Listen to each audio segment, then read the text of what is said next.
Good morning, everyone, and welcome to the Detroit Regional Partnerships virtual annual meeting, which is aimed to be best of class. This year's theme is Ever Forward, reflecting the fact that we never pause despite the challenges of 2020. I'm Tamika Nixon, the Vice President of Marketing for the Detroit Regional Partnership, and we're so excited to kick off our philanthropy breakout session with LaJune Montgomery Tabron, as she is the President and CEO of the W.K. Kellogg Foundation.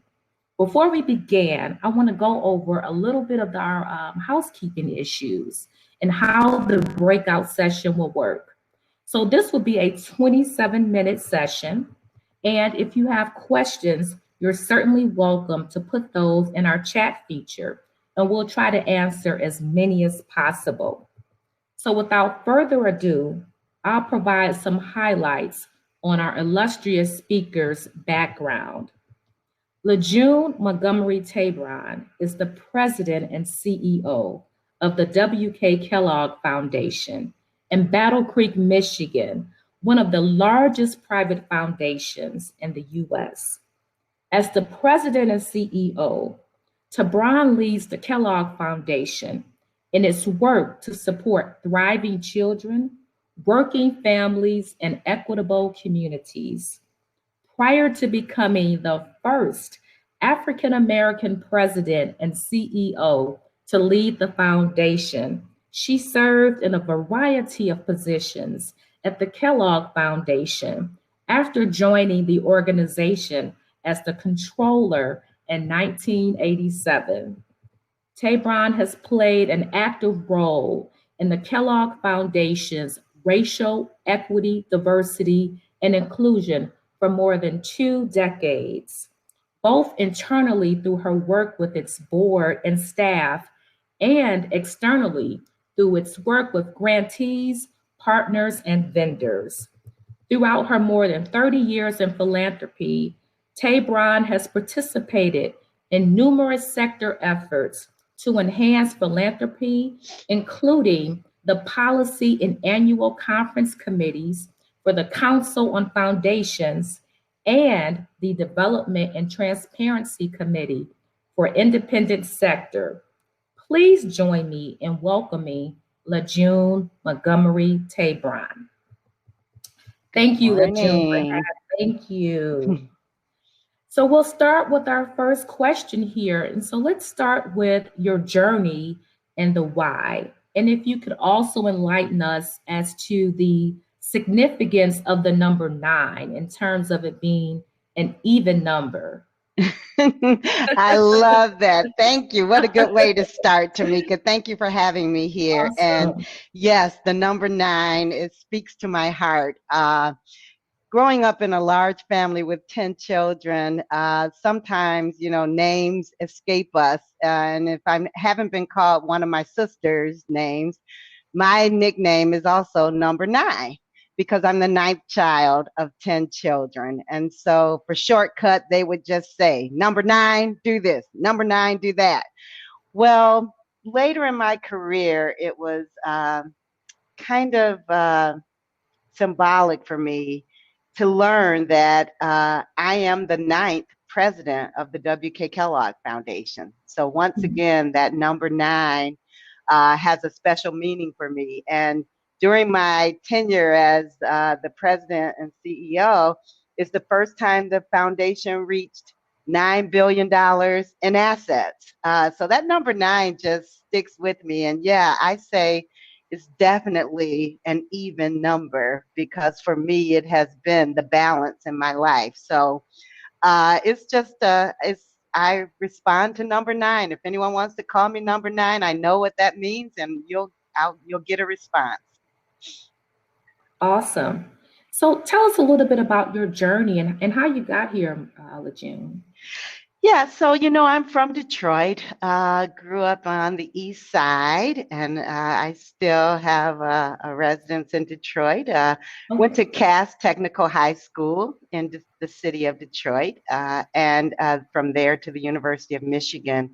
I thought I wanted to be a partner in a public accounting firm, so I started my career off at Plant& Moran as an auditor, but was recruited to go and work for the W.K. Kellogg Foundation. And I say recruited because I didn't apply. They actually sought me out. And so, again, I feel like I was destined to be a part of the work that I'm doing now. It's for me, my life's work and my life's journey. And so I'm now, leading an organization that looks at the kind of disparities that exist in communities like the one that I grew up in. And now I'm working to make sure that all children in those communities have an opportunity to thrive, because we know there's talent and passion in every last one of those Yes. children. Absolutely. So, LeJune, so in terms of the public health and economic crises, along with the racial inequity conversation that's recently elevated across global platforms, has the role of philanthropy, has it shifted or changed? And what are we doing differently? Thanks, Tamika. So I'm not sure if the role has changed, but I can tell you it has intensified, and particularly for the W.K. Kellogg Foundations. I mentioned that I've been working at the foundation now for over 3 decades, and our work has always been about looking at the systems that serve people, and finding the gaps in those systems. And what this pandemic has shown is that systems are not working for all people. And now we're able to see those failures very visibly, and to be reminded of the data that affirms that these systems are not serving all people and all children. So while our work has always been about improving these systems, what we're finding now is philanthropy writ large is doubling down and helping to support communities and families.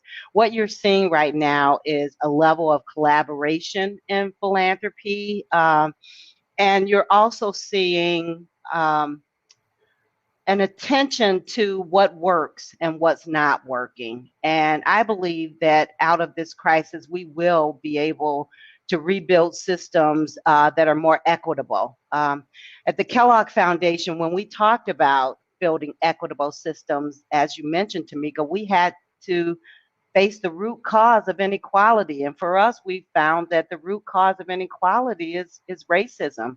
It's Mhm. creating systems that were meant to disadvantage Black people and people of color.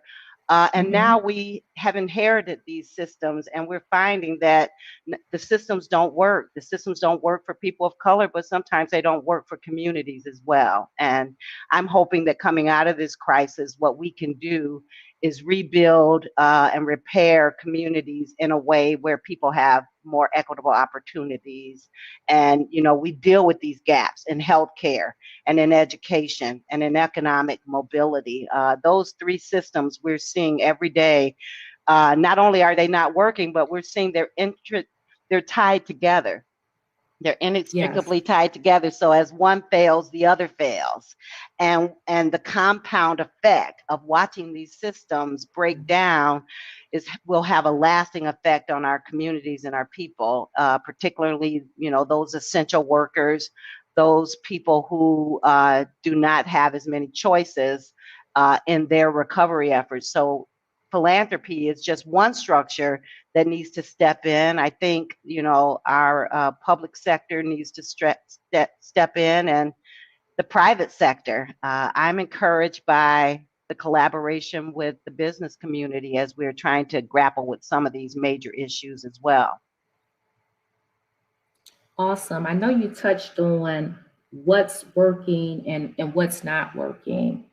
Can you give us two examples of that, LeJune? Well, I'll give a Detroit example, one that I love to think about. So, how long have we talked about a digital divide? Probably Yeah, decades, right? sure. And we've always known that our communities were not as well connected as we would like, particularly rural communities and urban spaces as well. And then all of a sudden, we have this pandemic and we're all forced to go virtual. And Hmm. then we start to think about how do we educate our children. And as we think, okay, we can just all go virtual and we'll do it over the computer. Well, lo and Hmm. behold, where are the computers in our community? They're not in those Yeah. households where the Hmm. children need to learn.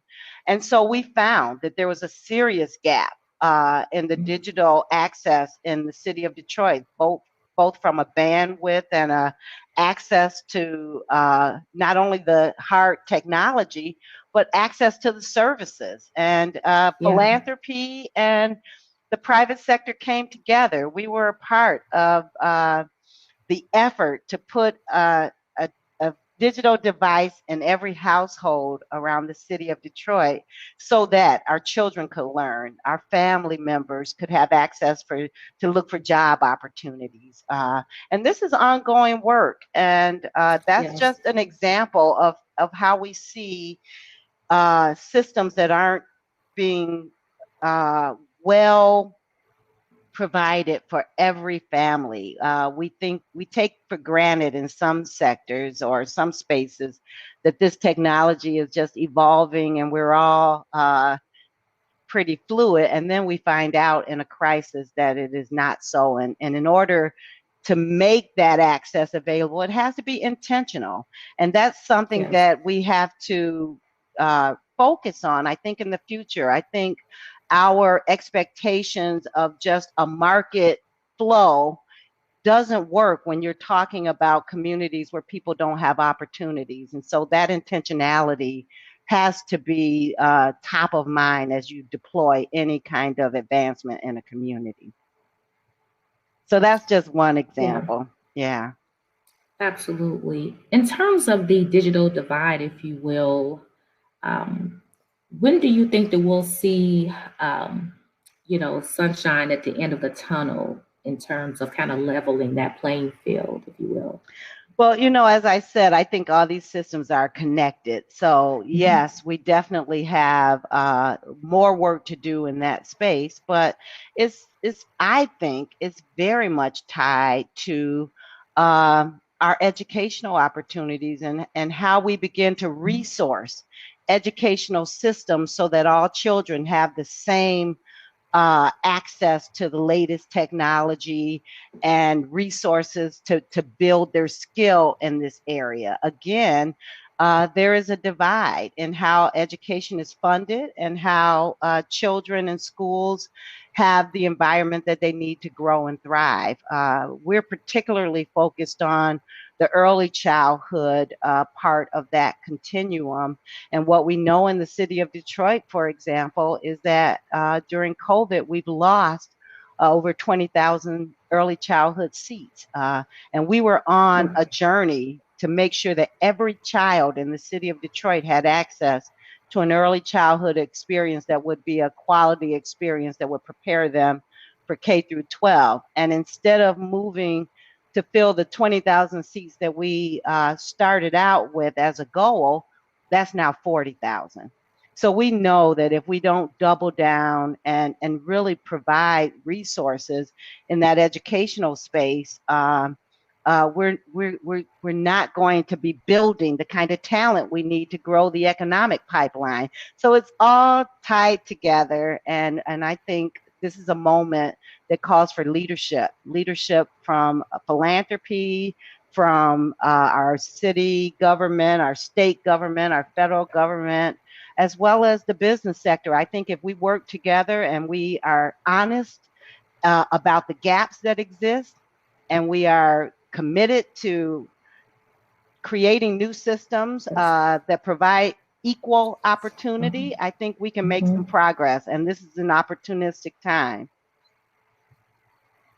Absolutely, LaJune. I know you mentioned the COVID-19. So just to elaborate a little more, so in terms of the philanthropy's role in helping to address the racial inequities that were really laid bare by the COVID-19 and the social injustice movement, what are your thoughts on that?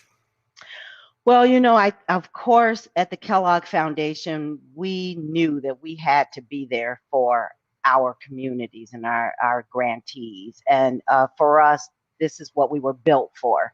We said we were Sure. built for moments like this. So we doubled Hmm. down. We made our grant making easier. We reached out to every grantee and we wanted to know, what do you need? We change, many people talk in philanthropy about project funding. We we took all of our project funding and made it general funding so that our grantees could respond to any COVID need that they were experiencing in their community. We stretched out the timelines of our grants. So we really wanted to be there for community. And then we stood back and we said, as we watched the economy break down and we watched those who were able to get PPP loans and those who were not, we decided as a foundation, we need to access the capital that our grantees cannot. And so we decided that we were going to issue $300 million worth of social bonds, and we would take all of those resources and give it back to our grantee partners because they needed access to capital and were unable to achieve that. So that was something that we felt we could do to get the resources to our grantees as soon as possible. And then part of that, we knew this was a moment for racial equity. And as people were now witnessing these systems and in a space of awareness around the inequalities, that this could be a moment to seed innovation as it relates to changing these systems and making them more equitable. So we put resources into that, and we're encouraging people to think about their own communities and the gaps that they're dealing with now, and turn those points of challenge into opportunity, and come up with great solutions on how to improve these systems. And we want to support those efforts and fund those efforts. Absolutely. We do have a question from our chat. The question reads, how do you envision the philanthropic community working with the business community, and how can the business community do its part?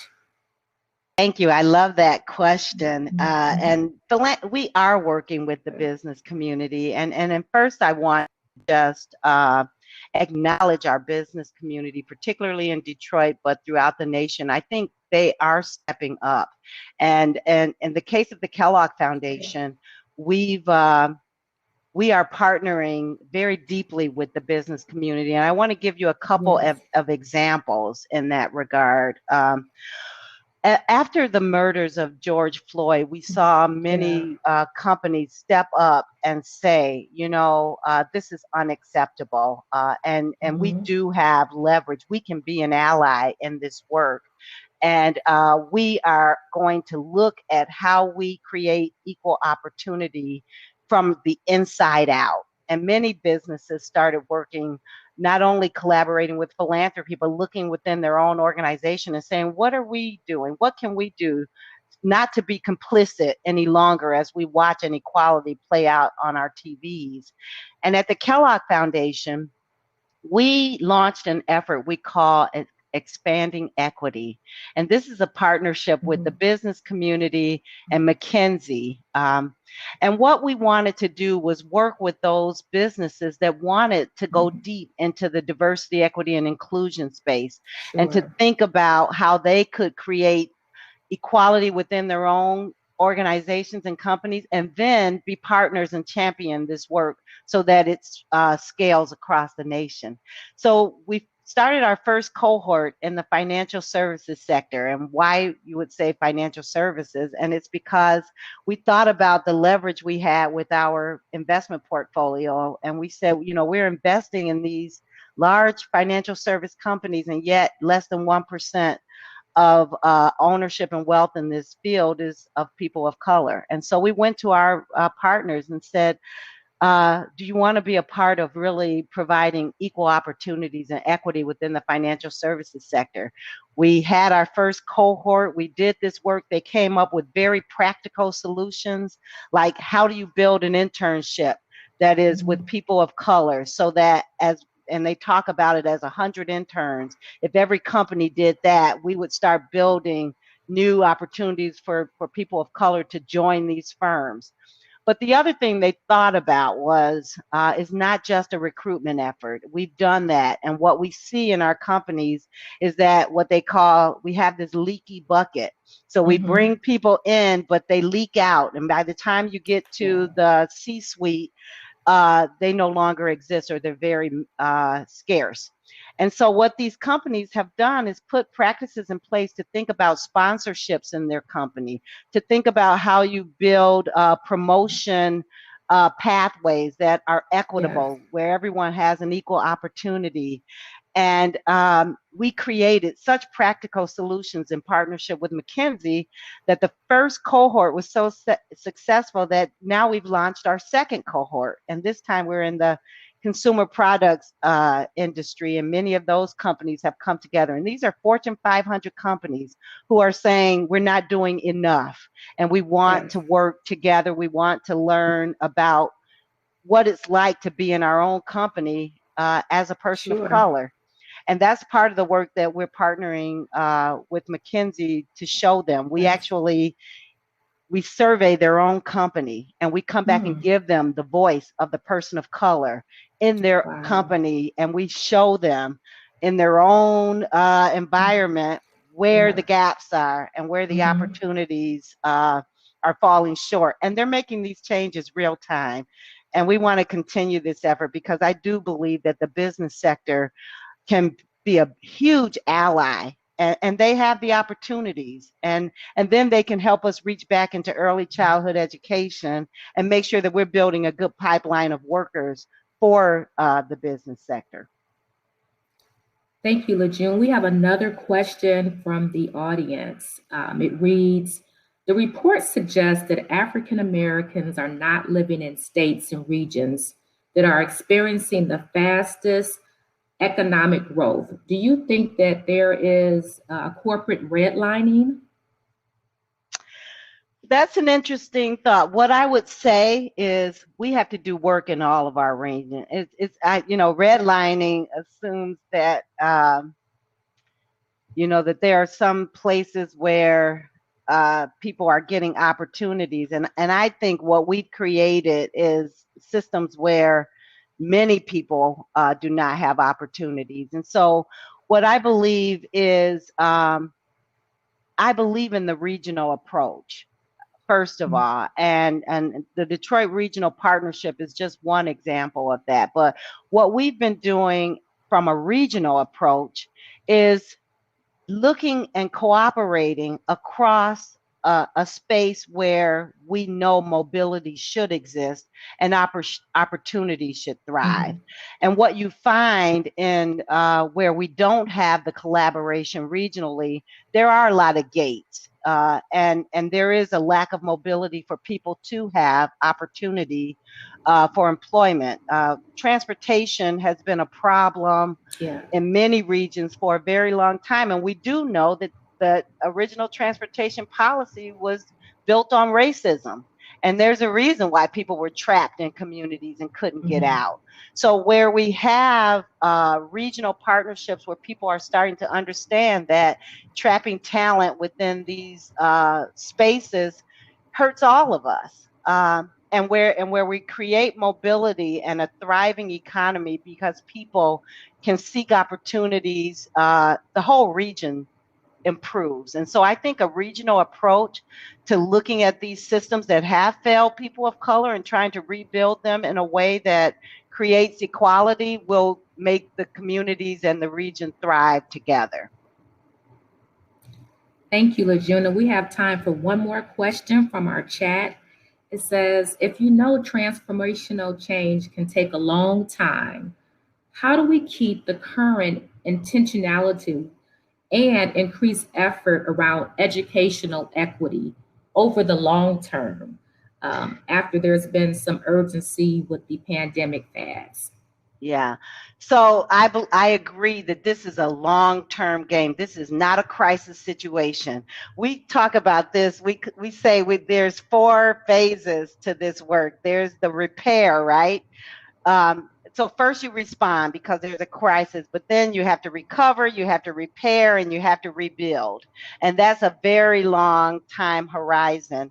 And philanthropy, and we're going to be here for the long run. And what we have to do is build these partnerships and make sure that they stick and that we hold our leaders accountable. And there's one thing, the word that I think is very relevant right now is this issue of accountability. We were lax, I think, and Yeah. we were complicit, and Mhm. now we see the Yeah. fruits of that. That lack of focus on intentionality. Sure. Now Yeah. we have to double down, we have to be intentional, Mhm. and we have to hold our leaders accountable, because yes, this is a long game. So that means every leader we place in office, every leader we vote for, we have to make sure that we stand strong and continue to expect these kinds of system changes and changes that are serving people. And when they're not, we have to call it out. Uh, like it was done with the PPP loans. Who got them? Who didn't get them? Mhm. Now Mhm. that we know that, we have to continue to build structures and systems that make sure that those who are, so if you're essential, you should be the essential part of our recovery. And why aren't we making sure that all of our essential workers are now being given the opportunities they need to thrive and the supports they need to thrive? Thank you, LaJune. That 27 minutes went so fast. If you can give us 30 seconds, any closing remarks, LaJune? Well, first of all, Tamika, I want to thank you and the Detroit Regional Partnership, because I do think there is great work happening there. And there is an intentionality. When we do our work, we talk about the gaps. We look at those who were not served in the past, who we want to put square in the center of our work. And I just encourage everyone on this session to Yeah. think about that moving forward, to focus on the future with intentionality, and to first understand that we're not going to grow our economy if we leave anyone behind. We produced a report called The Business Case for Racial Equity, and it basically told us that even in the state of Michigan, we're leaving $92 billion on the table because we're not making sure that every capable person interested in working and opportunities would have those opportunities afforded to them. So there's real money we're leaving on the table, but more importantly, their lives that we do not want to discount. And we can do this together. So the Kellogg Foundation just stands ready to partner as we continue to build lives so that children and families can thrive. Thank you, LaJune. We appreciate your leadership. And for our audience, following this session, you will be headed to the main keynote where you will hear from Jerry Anderson and Maureen Donahue Cross. So getting to that session is pretty easy.